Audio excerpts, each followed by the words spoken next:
నా పాదాభివందనాలు.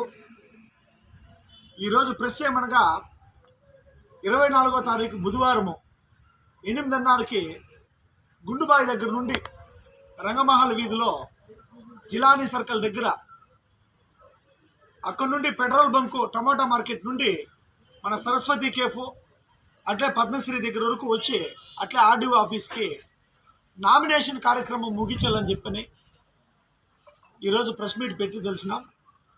భగవంతుడి దయో మీ అందరిలో కాంగ్రెస్ అనే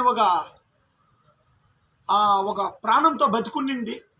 భగవంతుడి దయ లక్షలాది మంది కాంగ్రెస్ అంటే పడి తెచ్చే వాళ్ళందరూ కూడా ఈరోజు సిరిమలమ్మ సభని ఏ విధంగా అయితే గత 20 సంవత్సరాల్లో ఏ టీడీపీ కానీ ఏ వైఎస్ఆర్సీపీ కానీ ఎవరు పెట్టలేనటువంటి గొప్ప సభని 20 సంవత్సరాల్లో కాంగ్రెస్